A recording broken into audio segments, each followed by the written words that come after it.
Hello, everybody. Hold on, it says starting.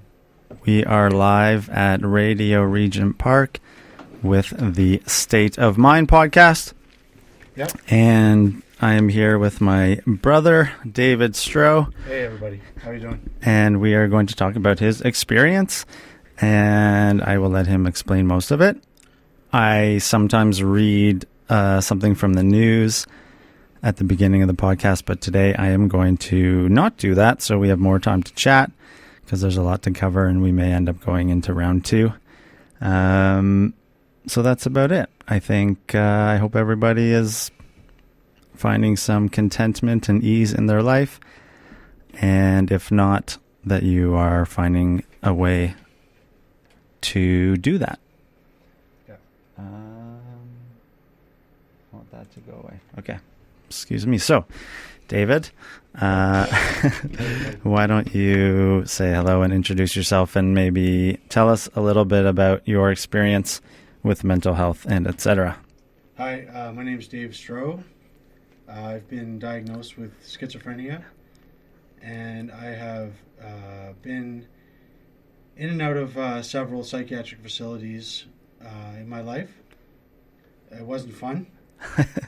Okay, so let's start with maybe high school, or when we were up to no good.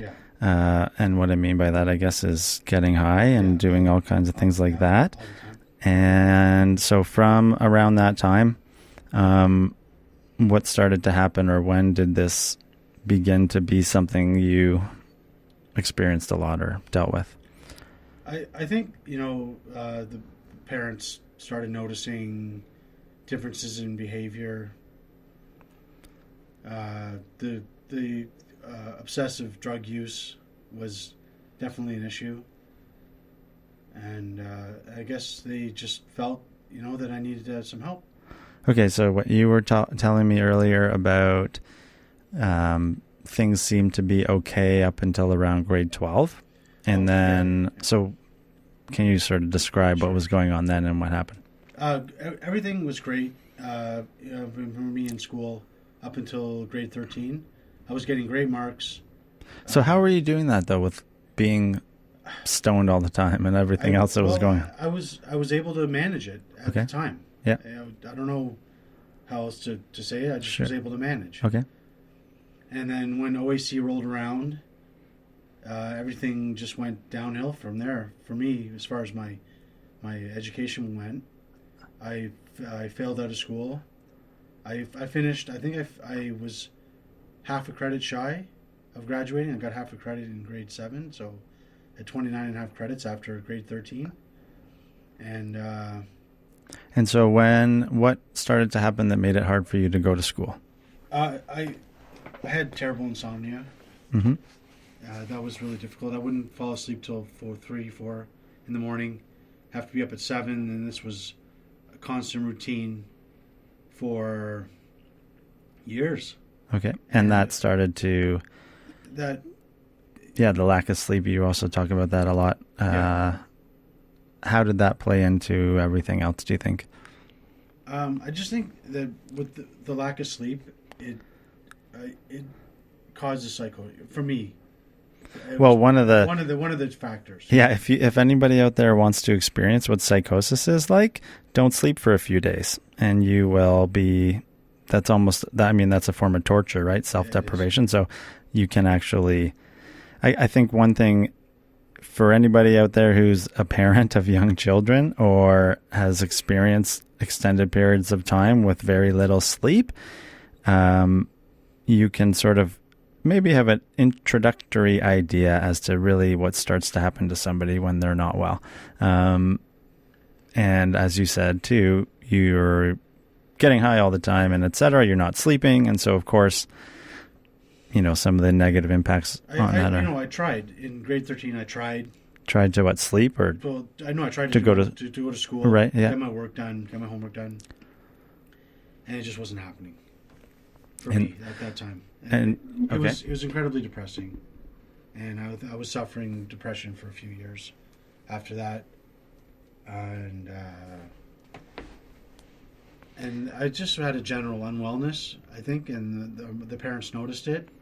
And so, yeah, so then I guess you you were not well, and then you had your first experience, I guess, with the healthcare system or whatnot, right? Yeah. So you had I guess, what's described as a psychotic episode, and then you managed, well, I guess, I don't know how it happened, but you ended up at the hospital. Yeah. Okay, and so what happened the first time around then?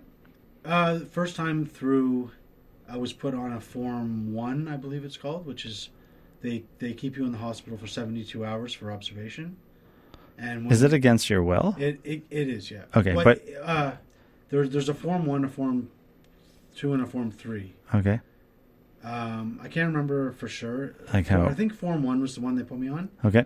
And it's involuntary admission to the hospital. Okay. So once the doctor signs that, you have to stay for 72 hours. Okay.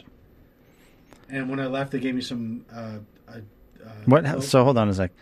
What was going on in those first 72 hours, if you can remember? Not much. I mean, they interviewed me. Yeah. Talked to me, asked me questions about my life. Mm-hmm. And that was pretty much it. And they left me alone, and I ate the food. Food wasn't great, but Yeah, you actually, let's talk about that now, because you sure, often yeah. always, and I think it's nice that you have this passion to bring real food into hospitals. I don't think you're the only one, because the food in any funny you should department is pretty gross or whatever. Yeah, but yeah, one of my stays at North York General Hospital in the psychiatric ward, they asked me. They said, "What do you think about the food?" And I said, honestly, the food's terrible. Yeah, and they're down there in the kitchen boiling the vegetables and boiling other stuff. Vegetables. Yeah. So you actually got sort of food. I guess, if you want to call it that. But they boiled everything, and it takes all the nutrients out of the food when you boil it, I think. But yeah, I don't know. But yeah, so the food is gross. It was gross. Yeah. And I always remember over the years, you would, I guess you had this sense of empathy for the people who didn't have family supporting them, so to speak. So when we would bring you food or, for sure. you always would mention how, I guess, bad you felt for the other people having to eat that crap or whatever. That was especially at Ontario. Do you want to talk about Ontario first right now? Well, maybe after, but yeah. Okay. Okay. Well, when we get there, I'll talk about the food when we. Okay. Get to So sorry, I kind of took us off track there. So you're at Sunnybrook the first time. Sunnybrook. So you had your first admission. The doctors are sort of interviewing you, so to speak. And were you kind of aware of what was going on, or were you just like, I need to get the hell out of here? Why am I here, kind of thing, or what was happening? Why am I here? At the start. Yeah. And gradually, as the years passed, I became more aware that I needed to take a medication. Right. To function. Okay. Properly. Sorry, people. I want to make sure that I'm recording this. Yeah, I am. Okay, because I screwed up last time. Sorry. Okay. Okay. So then you get out of Sunnybrook. Yeah. Do you want to name the medication? Sure. Yeah. Whatever. Yeah. They gave me something called olanzapine. It's also called Zyprexa. Yeah. And was it pill form or? Pill form. Yeah. Okay. Yeah. And it seemed to work. Like I didn't have such paranoid thoughts and symptoms. And I thought, okay, I'm fine. And I told the guy I didn't want to see him anymore. That was the doctor? That was the doctor. Okay. I said, I'm fine. I don't want to see you anymore. He said, you need to take your meds. And I just said, forget you. And yeah. And then that was it until, this symptoms persisted. Right. And so, yeah. family felt that I needed to be in hospital. And, I'd be arguing with my mother about trivial things that I would never even think twice about today. Right. And just, screaming and raging. And so what's the difference? So you said you wouldn't... today, those aren't things you would think or do. So how did that process happen, I guess? Like what goes on when you, I don't know, maybe you gain the awareness or you gain this sort of, Well, just like as you grow older, you mature. And so that was part of it too, probably. Yeah. Being immature. Okay. Yeah. Okay. So the first, I guess, experience with the system was Sunnybrook, and then, I don't remember sort of all the details, but so then you were out for a while, and then what was going on? It got so bad with Mom that she kicked me out of the house. Okay. Eventually, she just said, "Get out of here. I don't want to see you anymore." Well, okay, but in some ways, reasonably. Yeah, it wasn't like she just. Yeah. It was because without our parents. It wasn't without reason. Yeah, and without our parents, and this is, I think it's important to point out, people that don't have family support, their outcomes are incredibly lower than those that do have. Outcomes. Well, people with family support have much higher positive outcomes than those people that don't. And I think both of us are quite grateful and lucky for all the things that our parents have done for us. Definitely. Okay, so you're out of the house. Yeah. I go to the Salvation Army. Yeah. I go to the bus station. I call the Salvation Army. They said, "Okay, we got a bed for you." It was I went down to, it was down at Queen and Sherbourne. Yeah. And was not a fun time. Scared out of my mind. Can you shut that door for me? Just behind you. Some noise in the other area of the studio. Okay. Sorry about that. Yep. So you go to and what is this wasn't right after Sunnybrook. It was soon after. Oh, okay. Okay. So I stayed there overnight. The next day I got robbed. In the outside. Oh wow, Jesus. Trying to buy drugs. Okay. I got robbed by some guy. Yep. And I really felt unsafe, and I was like, forget this, I'm not staying here another moment. I went to North York General, where they admitted me. Yep. So you checked yourself in? I checked myself in. In the emergency room? Okay. You have to go through emergency. Okay. And then the next morning, the doctor came in. He says, we think you're suffering from mental illness. Yeah. And I said, I didn't know what to say. And then they were like, well, we'd like you to take this Zyprexa, the olanzapine. And I fought them on it. Did they, when you had that discussion, did they ask you, I assume they knew you had been in Sunnybrook, but maybe not. Did they ask you any of those questions? Like, have you been on medication for this? Have you talked to doctors? Really. I think what happens is they have the chart shipped over to the other hospital, so they know what all your past. Okay. So this is your second. Well, that's loud. Your second experience. Second admission. Okay. Yeah. Right. Okay. And so you're fighting them on it. Yeah, fighting them on it, and I got as much reading material as I could about how the psychiatric system works, how the hospital system works, and I wanted to go in front of the Consent and Capacity Board. For those of you who don't know, there's a board that reviews and sees patients regularly, or I think if you're in hospital and you're admitted and you're against your will, every 6 months there's a review from the Consent and Capacity Board, and then they decide whether you should stay, go. Right. Okay. I think also the Consent and Capacity Board is also who has legal decision-making rights over you, basically. Yeah. So whether they decide whether you're quote unquote well enough, I was going to say sane enough to make decisions over your own life, right? Okay. Okay. Right. So okay. So you said screw. Yeah. I said, no, I want to see the board. They said, that's fine. Yeah. I went in front of the board. The next day, the decision comes back. I don't have to stay in hospital, but I can be medicated. You mean, so legally you were told you have to take your medication? Or basically, no? Yeah, basically. It says, like, the laws are so gray in this area. Yeah. Some people, I don't know, are forced into hospitals, needled. Mm-hmm. Has that ever happened to you? I have taken a couple needles. Okay. And what is that? How does that happen, or what is the process of that happening? I was in the hospital, and I can't remember exactly what it was. I was screaming at this person, and I was just telling them. Was it a client or? I think it was like one of the client's parents or something. Yeah. And I thought they were up to something. Yep. And I'm ranting, I'm raving, and they come into my room and they're like, "David, take these pills." And I'm like, "No, I'm fine. Leave me alone." Yeah. They said, "No, you take the pills." And I said, "No." And they picked me up, put me on the bed, put a needle in my butt. Cool. Okay. Yeah. No, I mean that's quite traumatic, obviously. Yeah, it wasn't very nice. Yeah. Wow. And that, I guess, speaks to the legal side of all of this. Yeah. So.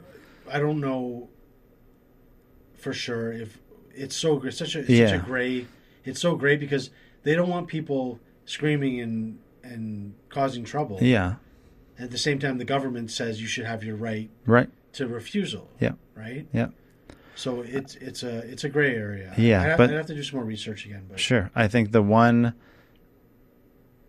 clearest explanation I can give that I know of is if you are deemed to be dangerous, so harmful to somebody else or to yourself, then the government, and I think all of us, agree that is probably the border or the boundary of when care or apprehension or whatever it is can be applied with some sense of, I don't know, it's hard to find the right word, but reasonable sort of force or security, right? I mean, I think all of us need to feel safe. Yeah. I think I want to bring up something that our good friend, your best friend, Jesse, always says when he talks about his own experience being in inpatient units. He says something along the lines of you always meet interesting characters or something in an inpatient unit. And I certainly can relate to that, visiting you all the time and meeting other sort of interesting people. And I think for the people listening or for family members who end up in the inpatient units in the psychiatric wards, I always did my very best to have as much compassion and understanding to the people in there. Because some of the times, we'd be sitting in the cafeteria eating Swiss chalet or something, and random individuals would come up to us and ask for food. Yeah, or just say certain things or just behave in certain ways that for a lot of people is pretty uncomfortable.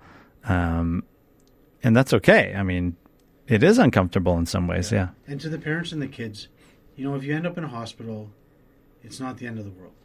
Okay? It's really not. So, yeah, I think you said something on the way down here about that. You said something along those lines. So beyond that, about what can happen or what normally happens when people are not well or something like that. Yeah. I can't remember exactly what I said. Okay. But just on a positive note, yeah. I work a full-time job now. Yeah. I mean, we're done. It's a green roofing, and it's pretty much done for the season. But I work full-time all summer. Yep. It's more than me, ladies and gentlemen. And most people, I assume. Or maybe not most. And I was telling Mike the other day that without that medication, I wouldn't be able to work. Right. Because I can't sleep. I don't sleep without it. Right. And I was also saying, I see people on the TTC every morning with their heads, on their shoulder, half asleep, and I feel terrible, and I want to say to them, look, why don't you just, try going to see a doctor? I want to say something, but I mean, you can't just walk up to a random person on the subway. But I see it a lot where people they're tired and people aren't sleeping, and to me it's a big deal. Cool. And how about one thing I want to ask you is throughout, I don't know, the years of all of this, maybe more so in the beginning, I do remember, and I have said it before, but I'll say it again. A bunch of our buddies were incredibly helpful, and understanding and willing to be there.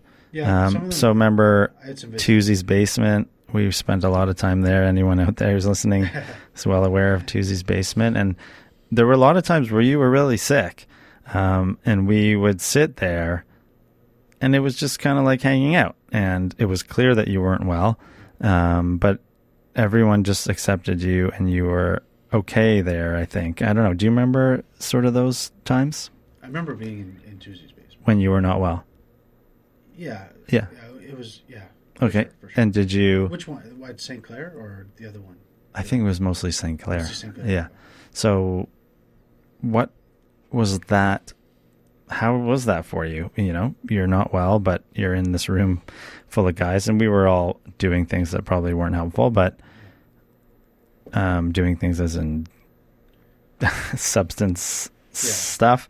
But yeah, what was it like to be welcomed in a sense and accepted even though you weren't well? Yeah, it was nice. Like, I found that, you know, even though I've been in the hospital, diagnosed with mental illness, nobody treated me any differently. But I mean, do you think some people did? Or right, out of that group of guys, yeah. They were really pretty incredibly lovely. For sure. And I remember our buddy Scott, a few different people, and John, or one of the, well, there's lots of Johns in our worlds, but we would come and visit you at the hospital. I remember a few times at North York specifically. And one thing I'm curious to ask you is, when I'm describing these situations in other environments, I often say as a family member, some of the best things that I thought I did was at least just sit there. I think God knows how many hours we spent just sitting in silence, or just having people around, I think seems to be helpful. And I think a lot of families or friends have genuine motives to want to be helpful, and want to get in there and try to fix things or try to, whatever. It's but not an easy fix. No. And also, sorry, the last thing is, what do you think the difference is, or between someone just being there with you versus being there sort of with an intention to make something different or something? Does that make sense? You mean someone who's just there to support you, as opposed to someone who's there to support you, but as a family member, they want you to get help? Maybe not necessarily a family member, but they want you to get the help you need. Yeah, or what? So how about this? This is a better question. What was helpful for you with friends and family when you were in hospital? Just having someone visit you is a lot. It's a lot. It means a lot. Nice. And maybe can you describe some people have reasonable fears or anxieties, if they are family or friends, about visiting. So can you talk to that? Maybe sort of how that is a normal thing maybe to feel, or what about that? Yeah, it's, if you're in the hospital and you don't want to be there and you're mad at your folks, or you're mad at your friends, the ones that come to visit you, they're there, they're supporting you. You may not be having the best time, but if they're there to support you. They're not there to make fun of you, laugh at your situation. Mm-hmm. You got to realize that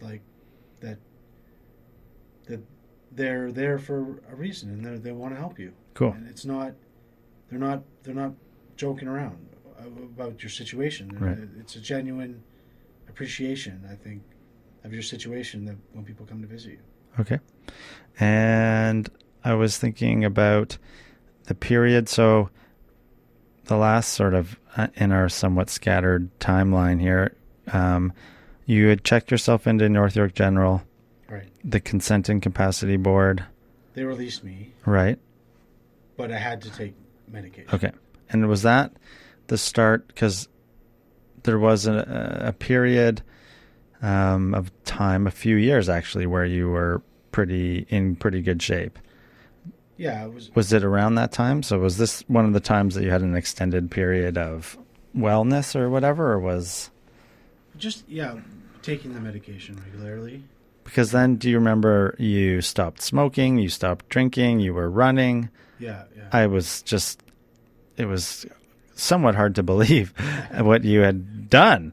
Yeah. So what... I remember just coming home from work, and I'm smoking... and you were doing the movie the thing? movie thing. Okay, yeah. And I was smoking a cigarette, and I just put it out, and I said, that's it, I'm done. I put it out 3 years later. You stopped smoking too. So hold on. So what was going on? What helped you get to that point? Like, what was it about your life or whatever? I'm not really sure. I just was out back at Mom's house, and I just put it out, and I said, that's it. And that was it. I don't know.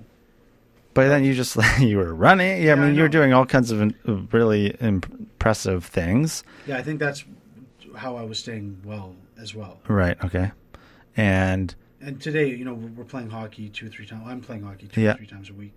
So, but hold on. Okay, wait. Go back to that. So what was going on inside your head? Like, did you have some sort of acceptance for what was happening with you? Were you thinking about that much, or were you just kind of along the lines of, I just want to be well and feel well or something?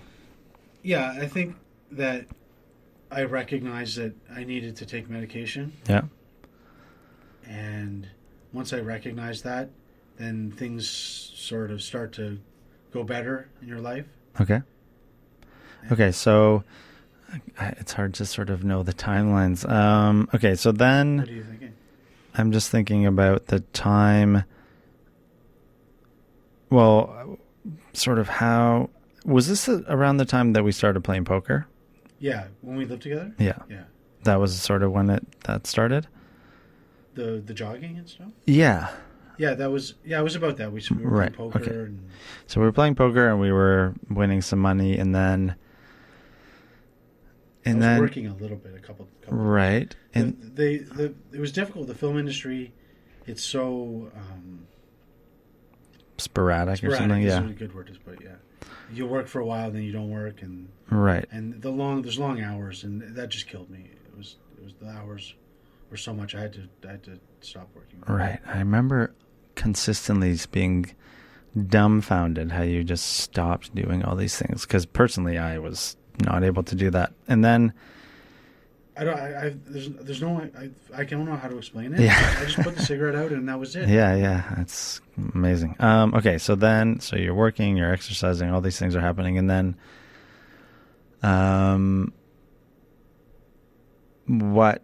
so then something started to deteriorate or whatever. Was it you stopped taking the medication, or you decided... I just kept smoking. So you were smoking weed, or you started smoking weed again or something? What happened was, I didn't know, now I remember. I was not taking the medication completely. So was it because you thought, since things are going quite well or whatever, I'm not going to do it? Or no, I just thought something like that. Okay. I don't know if I just decided not to take it anymore. Okay. And then I wasn't smoking, I wasn't drinking, nothing like that. Right. And then I got taken to the hospital by Dad, and because they found like excess medication that I hadn't been taking. Right. Okay. How did I flush it down the toilet? I don't know. Yeah. But Okay. anyway, it was there. So you went back. And then on the way up, I said stop at the convenience store. I bought a pack of cigarettes. I was like, if I'm going to the hospital, right, I'm going to smoke cigarettes. Right. Okay. So, and this was North York General. This is North York General. Okay. And then, I think soon after that, they released me again. Mm-hmm. And did you go back to the apartment? No, I was back at Mom's house. I was okay. At Mom's, and I was still smoking marijuana. Right. And she just had enough of it, And well, because wasn't that a condition of living there or something like that? Something. I remember that, actually. I remember coming to the house and so here, okay, can you talk about... Oh, maybe I'll say this first and then ask you. I do remember that, if it's the same time. I remember one time when you were smoking weed in the house and the police came to, I guess, escort you, so to speak, to the hospital. And in this whole scenario, that was the only experience I had face to face with the police. And they were incredibly kind, actually. That time they were. They were really not. They were like, they didn't, you know. And they could smell the weed, obviously, and all that other kind of stuff. Yeah. And they were very kind about that. They were very kind. Okay. So what about some of the other experiences? No, I don't think so. They just asked me, they said, look, you got to go to the hospital. Yeah. Get your stuff. Let's go. And okay. And that's what happened. So what about other times, interactions with the police? One point, I was living by myself before you moved in with me. Yeah. And, you know, I'm hearing voices and, Mm-hmm. and you know, I think that one of them was telling me things are fine, everything's fine. And I'm like, okay, everything's fine. And then I thought like the end of the world was coming, Mm-hmm. and I had to go find a new place to live. And I threw a chair through a window in Mm-hmm. someone's house, and then all I heard was hello, and I was just like, oh my god! Like, So you were kind of out of it for a bit, and then and then when I heard the voice, right. I just was like, oh my gosh, this is not the end of the world. Right. Okay. And then the police got called, and right. of course, I mean, out on the street like that, they tackled me. Yeah. And I was okay. I didn't, no broken bones or anything, thankfully. So yeah. Okay. Sorry. Yeah. I mean, I can't blame them for doing that. Right. It's not like. Yeah, it was somewhat reasonable, I guess. Somewhat reasonable. Yeah. Can you explain? I think it's hard for people to understand when you are sort of trapped in an experience of a delusion, or even sometimes when you're high out of your mind, whatever it is, whatever's happening to you in that moment is absolutely 100% real, right? Like, sure. Yeah. So, and then obviously that ends, and then you have that experience of, oh my God. But can you maybe explain what that's like? Because I think a lot of times in the beginning as well, I know I would, if you would say something along the lines of, oh, you know, the police are watching me, or they're following me, or something like that. And I would have said, because I just had no idea what was going on, I would argue with you about the paranoia or about the fixed belief or whatever they call it, right? So I would say, no, the police aren't there. Like, let's go outside and look. They're not here. See? But to you, or to anyone for that matter who's having these experiences, is there anything that someone can say to you that makes you believe it? Or do you need to have that moment of clarity, so to speak, where you definitely need a moment of clarity. It's hard to find the right words. Yeah. You know, to say in almost any situation.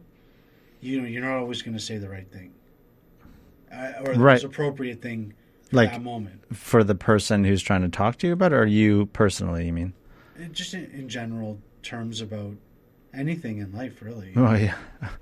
But yeah, so it's hard to find the words sometimes. Yeah. To say the right thing to the person, to have them have like a moment of clarity. Okay, right. Okay.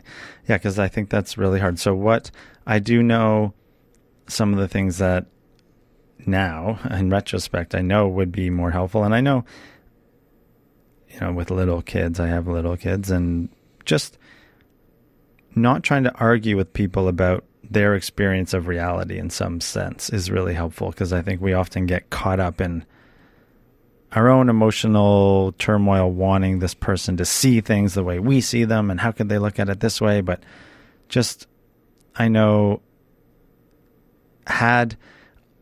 in retrospect, in those conversations with you, had I said something along the lines of, wow, that sounds really scary to me, I don't know what that must feel like, or thinking those kind of things, wow, that sounds really scary.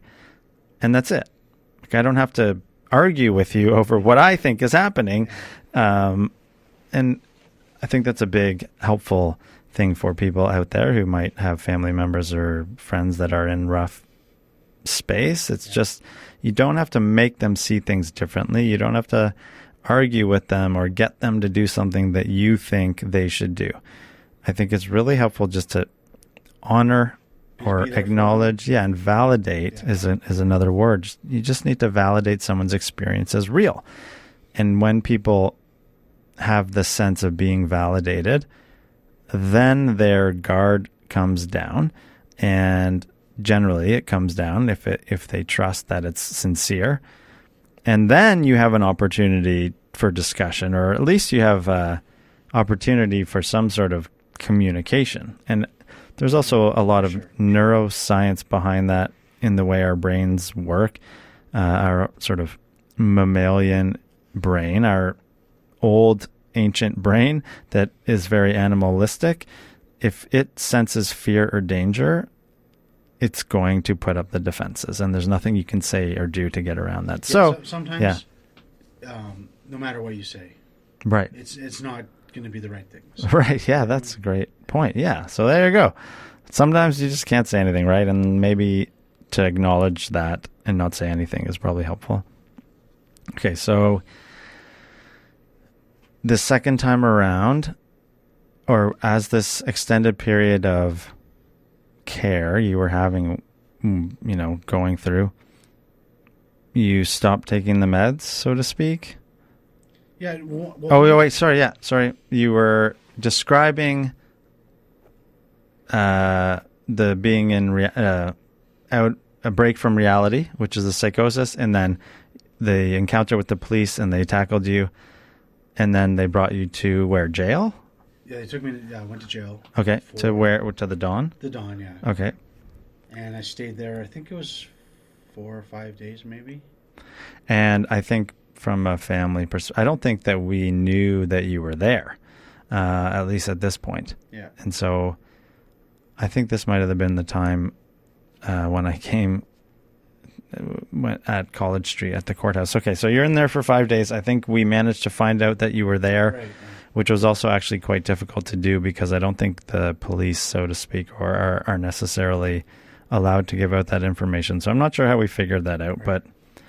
But so then I remember coming to see you at the Dawn, and I guess I don't remember what we spoke about at all, to be honest. I don't really remember. Okay. And so then it was to the College Street courthouse. I'm almost Queen Street courthouse. Yeah, you said Queen Street. For some reason I think it was College. No, there's one at College too. Is there one at College? Yeah. Okay. So I think it was there anyhow. And so then there, I remember it was the second time seeing you behind the glass, like in the movies. Yeah. And so the idea was to get you from the regular diversion program. Okay, yeah. Can you tell us about that? Diversion program is something that the courts use for people that have mental health issues. Okay. I'm going to check on our little video here. Okay, go on. Yeah. So it's if you're having mental health issues of any kind and the courts don't feel that you're well, and you may not be 100% responsible. Yeah. Responsible for your crimes, or for whatever they're charging you with. Okay, and so I went, and then basically you have to. I went through.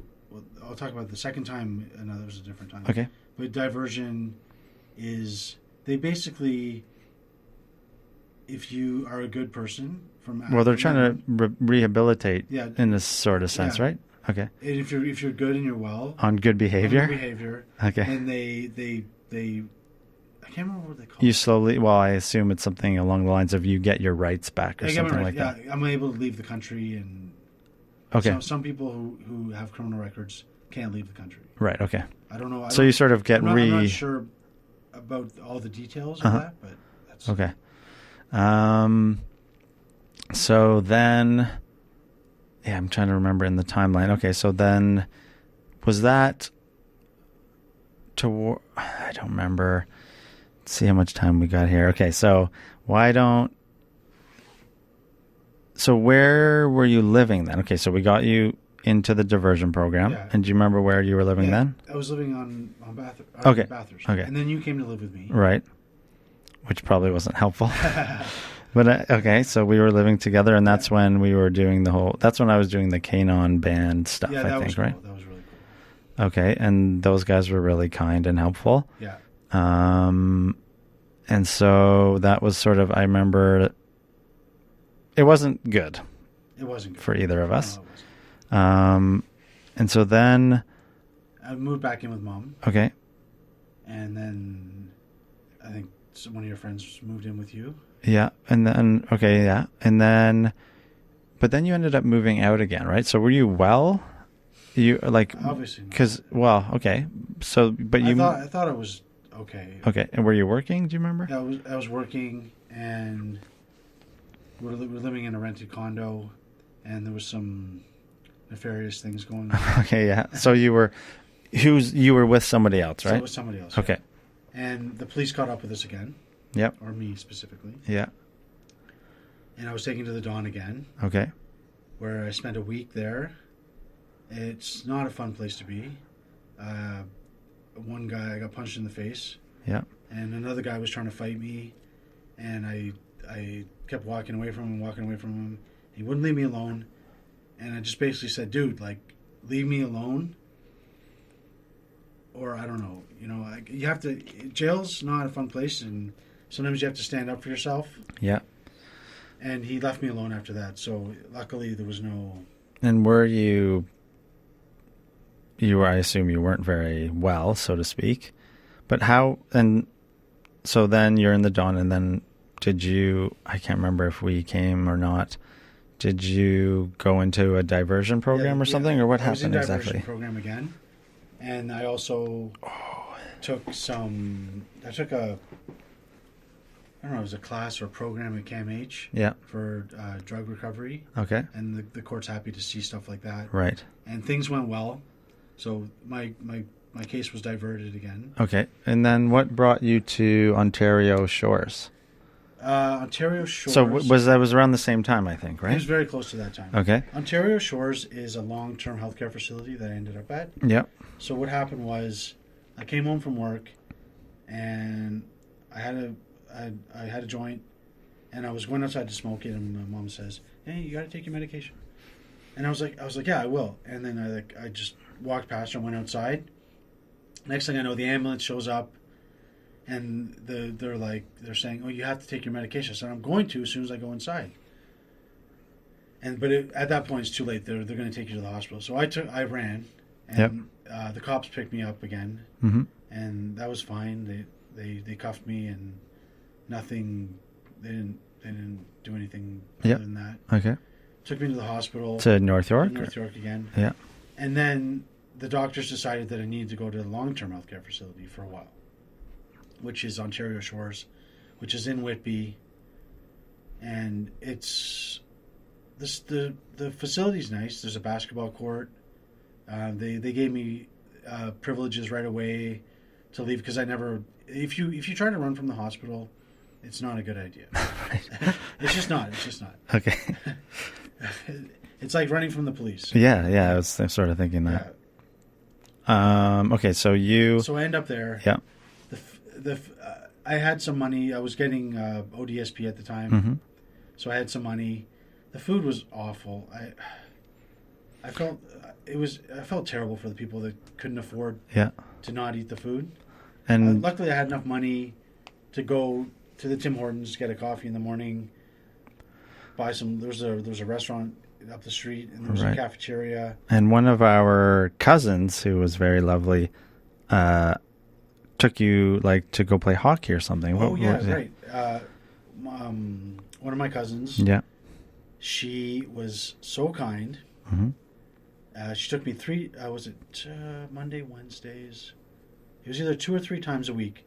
She would lug my bag to Ontario Shores from her house in Whitby, take me to the rink, let me go play for a couple hours, and then pick me up after, drop me off, and take my bag back to her house and store it for me for 5 months. Amazing. 6 months, yeah. And that's how long you spent there? That's how long I spent there. And so how was that? So that's obviously an example of family support. Yeah. For sure. How did that help in your time there? Well, it's nice to get out of the hospital for a couple hours, off the property, on the grounds.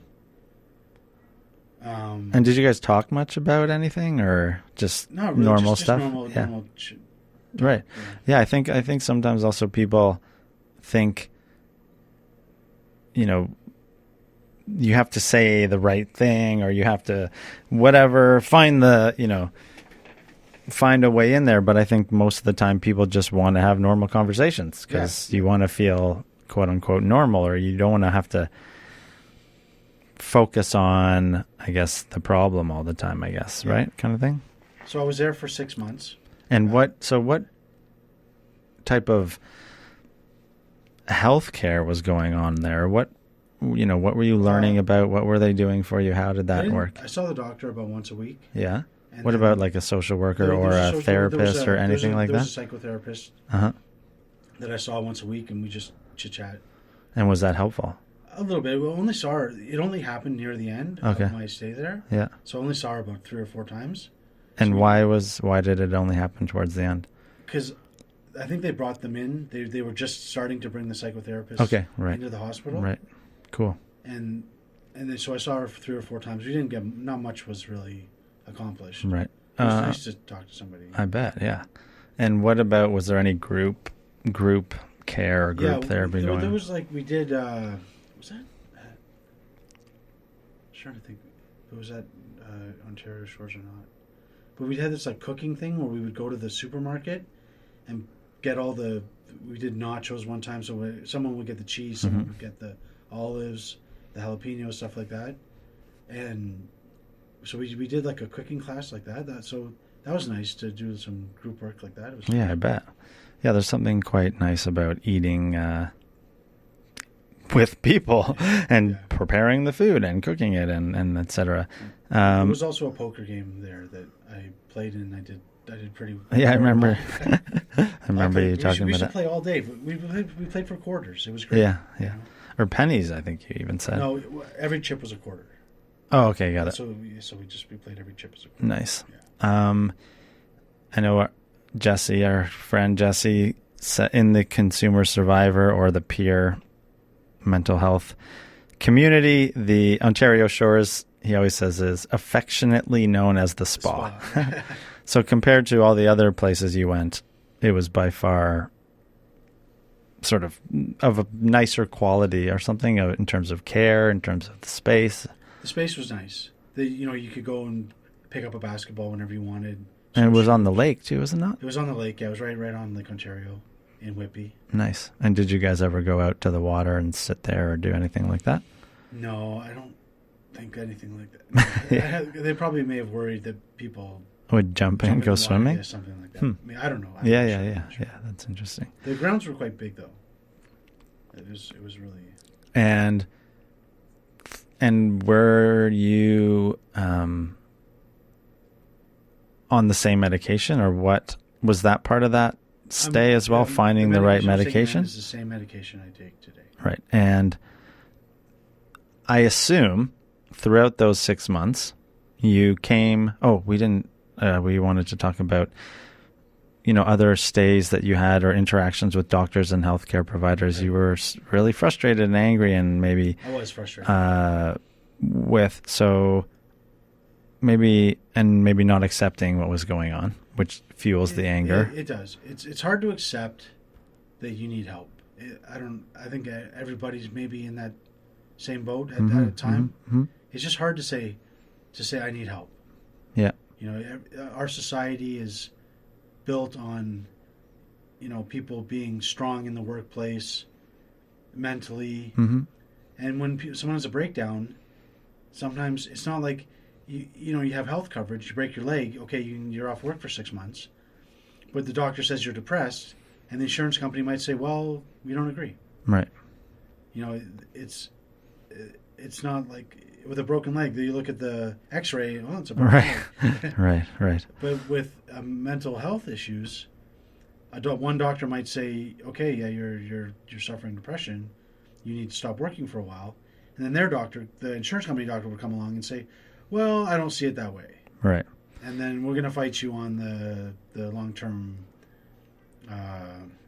disability. Right. LTD, I think they call it. Right. Right. Yeah. So a lot of times you had this sort of, fair and deep kind of maybe anger or frustration with the fact that this was your situation. It was my situation. Yeah, that's a good way to put it. Okay, and so then, but there must have been something, well, I don't know, that happened at Ontario Shores where did you have a new relationship with that, or what happened that has led, because that was 6 and a bit years ago, 7 years ago almost. Ago, 2012, December, I got picked up to go home December 25th, 2012. Amazing. Okay, so what was going on in those 6 months that have led to the next 6 years of your life? So tell us about that, and then tell us about what's happened. I had to live at a halfway house. Right, which is beside my son's school. Right. We see for 6 months. Yeah. And I had to share a room with another guy, and there was one TV for like 10 This people. Was after Ontario Shores. Yeah, okay. I remember coming to see that room. It was horrible. It was terrible. Yeah. And eventually Mom said, you can come back to the house. These are the rules, Yeah. And I've been there. I've been living there ever since. And so hold on, wait, though. What happened at Ontario Shores or throughout this period that made you say, okay, I don't want to deal with that crap anymore? That was a lot of it. Yeah. And I think I just was mature enough and I had enough life experience. Yeah. Where I said, okay, look, Dave, you need to take these medications. Right. Like, there's just no two ways about it. Right. Or and that's okay. That's okay. It's right, okay. Right. Like I came to the conclusion that it's okay. Mm-hmm. I'll be okay. So how do you think that we, as a society or friends or family, how do we help? Because that, I think, with anything that's going on, whatever the illness is or whatever the life struggle, it really is hard as humans to come to that acceptance of it's okay to be messed up, or like, I don't know what it is, but how do we, because it is once we find that space, right, it's incredibly healing and freeing and liberating and etc. But it's so hard to get there. So how can people help? Yeah. It's a good question. If you're suffering or you think someone's suffering, you can go to emergency or you can phone CAMH. I know the wait lists can be ridiculous in some cases for people, and I don't really profess to have the answers. Yeah, yeah. Like I really don't. I don't know what the answer is. That's nice. That is a good answer. Okay, so you stayed in that place at around St. Clair and Bathurst, and then you moved home. So maybe you could tell us, well, one, thank you, parents, for all your patience and love and support. And without you, who knows where the hell we would be. And you often talk about the gratitude you have for that and for our lovely mother. And so then you've had some random, I don't know if it's random, but you've had these moments of entrepreneurial spirit throughout the years. So maybe you can tell us a bit about that now, what you're doing with that. And then also maybe you mentioned the hockey, but like tell us about other things you're doing, and maybe, you and Jesse and how that's helpful, and maybe the other meetings that you guys go to and stuff. Yeah. I started doing a program at CAMH called BTCN, Beyond the Cuckoo's Nest. Mm-hmm. And basically what happens is they bus in students from different high schools across Ontario, and I tell my story about what happened to me and what I've done, and hopefully I can impart a little wisdom on them.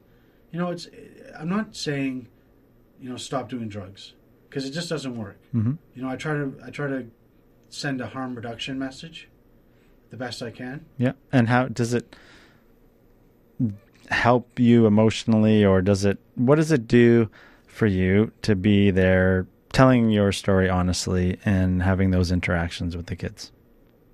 That's a good question. I assume it's enjoyable in some sense. It is.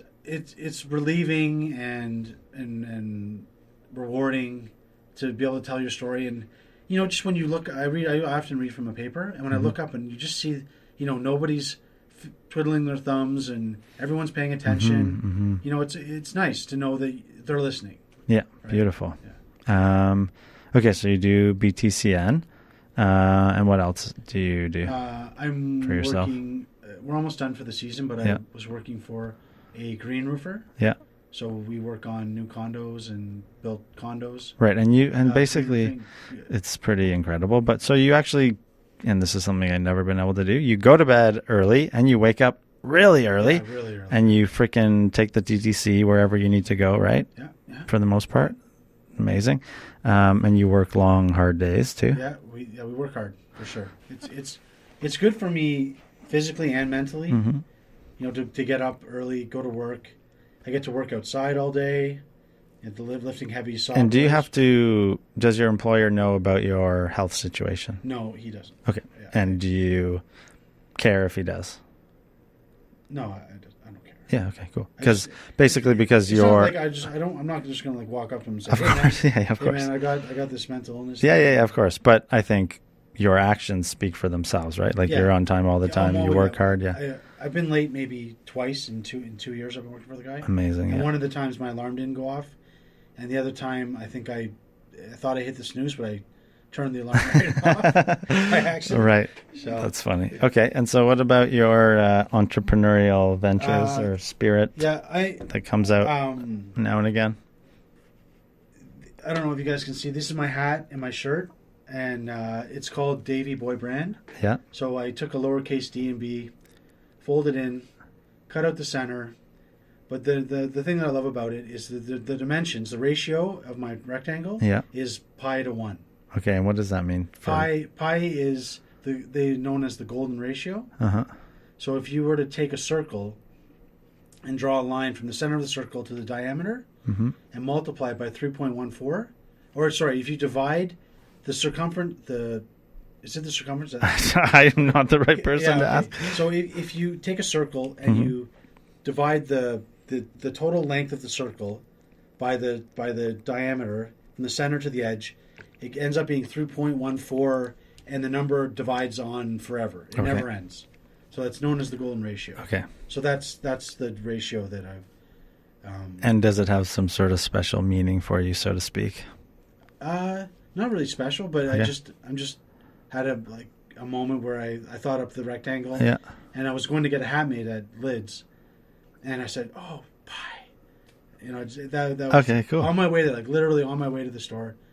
Anyway, And so lots of our friends sport your gear. yeah, Which I've is had a cool lot to of support. see. Yeah, a lot of support from people, Yeah, friends awesome. and family. Yeah, Amazing. absolutely, yeah, it's been great. Anything else? You play hockey a lot. Yeah, I play a lot of hockey. That's been great. And what about the peer support stuff? Like Jesse's obviously been a helpful I tried. friend in your life. No, I don't mean working in it. I just mean in general. So you have Jesse. having peer support. You Yeah. go to the meetings, to our meetings. Yeah. How do you find that? Is that helpful? Yeah, having a friend like Jesse has been amazing.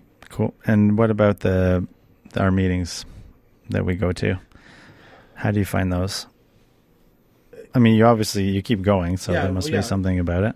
I enjoy the interaction with the people. I like hearing people's stories. Yeah. It's great. You learn a lot about yourself and other people, and you're not alone in this world.